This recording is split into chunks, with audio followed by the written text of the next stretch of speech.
السلام علیکم. وعلیکم السلام. یار اگر دیر ہو گئی تو معاف کرنا. نہیں کوئی بات نہیں. بتاؤ بھائی, آج راستہ کیسے بھول گئے؟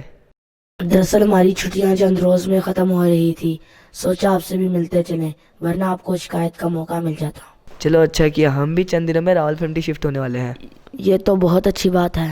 بات تو اچھی ہے, لیکن اپنی تعلیم کا سلسلہ کیسے وہاں جاری رکھوں گا؟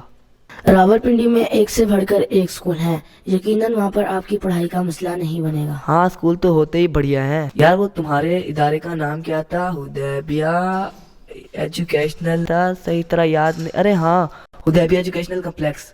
ہاں, میں بھی اسی کے بارے میں بات کرنے لگا تھا. یہ راولپنڈی میں واقع ایک بورڈنگ اسکول ہے. دوران تعلیم طلبہ کی اخلاقی تربیت بھی کی جاتی ہے. وہاں تم کرتے کیا ہو؟ تمہاری ایکٹیویٹیز کیا ہیں؟ ذرا صبح سے شام کا شیڈول تو بتاؤ. میں تمہیں صبح اٹھنے سے رات سونے تک سب بتاؤں گا. سب سے پہلے ان طلبہ کو وہاں پہ اٹھایا جاتا ہے جنہوں نے تہجد کی نماز ادا کرنی ہو. اس کے بعد سب طلبہ کو نماز فجر کے لیے اٹھا دیا جاتا ہے. نماز فجر کے بعد صبح کے اذکار کا وقت دیا جاتا ہے. اچھا, اس کے بعد پھر کیا کیا جاتا ہے؟ اس کے بعد پی ٹی ہوتی ہے. پی ٹی کے سر ہمیں پی ٹی تو کراتے بہت ہیں. اچھی بات ہے, ورزش تو صحت کے لیے ضروری ہے. ہاں, پی ٹی ہوتی ہے. پی ٹی کے بعد ہمیں تیاری کا وقت دیا جاتا ہے. اس کے بعد اساتذہ ہمیں چیک کرتے ہیں کہ ہم نے غسل کیا کہ نہیں کیا, ناخن کاٹے کہ نہیں کاٹے, بال بنائے کہ نہیں بنائے, دانت صاف کیے کہ نہیں کیے, یونیفارم پہنا کہ نہیں پہنا.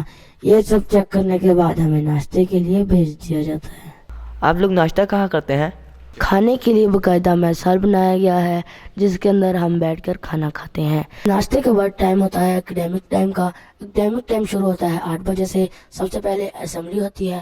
اسمبلی کے بعد آغاز ہوتا ہے کلاسوں کا, جس کے اندر اعلیٰ تعلیم یافتہ ٹیچرز ہیں, وہ ہمیں کسی بھی مسئلے پر رہنمائی کرنے کے لیے ہم وقت تیار رہتے ہیں. آپ کے ٹیچر تو بہت اچھے ہیں. اساتذہ ہی تو نئی نسل کے معمار. اگر اچھا معمار ہوگا تو اچھی عمارت بنے گی.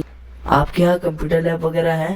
ہاں بالکل, ہمارے ہاں کمپیوٹر لیب اور سائنس لیب دونوں ہیں. طلبہ اپنے اپنے پیریڈ میں ٹیچرز کے ساتھ لیبز میں جاتے ہیں, اور جن طلبہ کو کمپیوٹر سیکھنے کا شوق ہو انہیں کمپیوٹر کورس بھی کرایا جاتا ہے. اچھا, آپ اسکول ٹائم سے آگے بھی تو بتاؤ. اسکول سے چھٹی ہوتی ہے.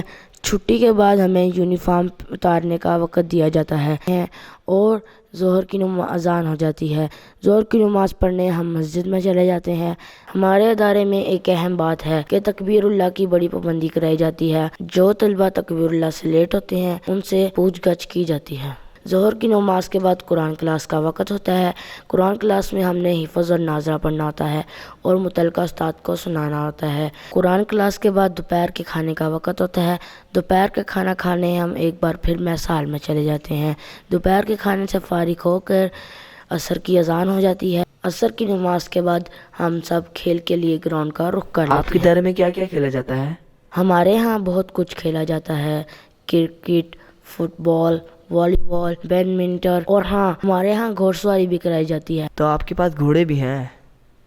ہاں بالکل, میں نے بھی ایک دفعہ اسکول میں گھوڑ سواری کی تھی, بڑا ڈر لگا تھا مجھے. ہاں شروع میں سب کے ساتھ ایسے ہوتا ہے.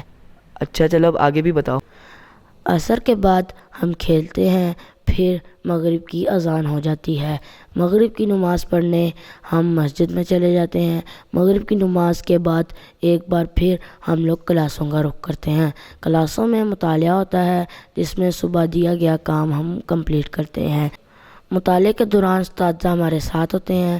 مطالعے کے بعد شام کے کھانے کا وقت ہو جاتا ہے. ہم شام کا کھانا کھانے ایک بار پھر میس ہال کا رخ کرتے ہیں. میس ہال سے فارغ ہونے کے بعد عشاء کی اذان ہو جاتی ہے. عشاء کی نماز پڑھنے ہم لوگ مسجد میں چلے جاتے ہیں. وہاں جا کے عشاء کی نماز پڑھتے ہیں.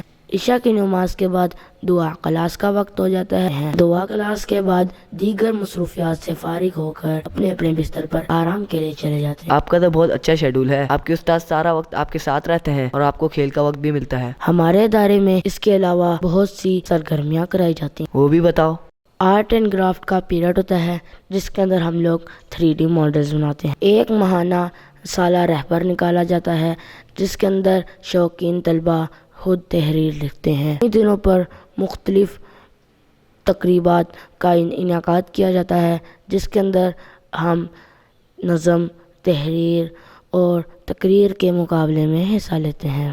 امتحانات کے بعد اسپورٹس کالا ہوتا ہے جس کے اندر ہم مختلف کھیلوں میں حصہ لیتے ہیں۔ بہت سے ایجوکیشنل ٹور بھی کرائے جاتے ہیں جس کے اندر ہمیں بہت کچھ سیکھنے کو ملتا ہے۔ ابھی حالیہ میں ہی ایوبیا نیشنل پارک اور مشپور ٹاپ پر لے کے جایا گیا تھا جس کے اندر ہمیں بہت کچھ سیکھنے کو ملا۔ ایسا ادارہ تو ڈھونڈنے سے ملتا ہے، میں اپنا بس اسی ادارے کا کہوں گا۔ بس اب جلدی جلدی راولپنڈی شفٹ ہو جائیں، ہم اسی ادارے میں داخلہ لیں گے۔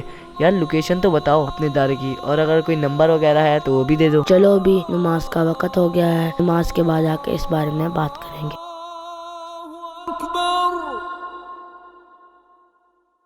أشهد أن لا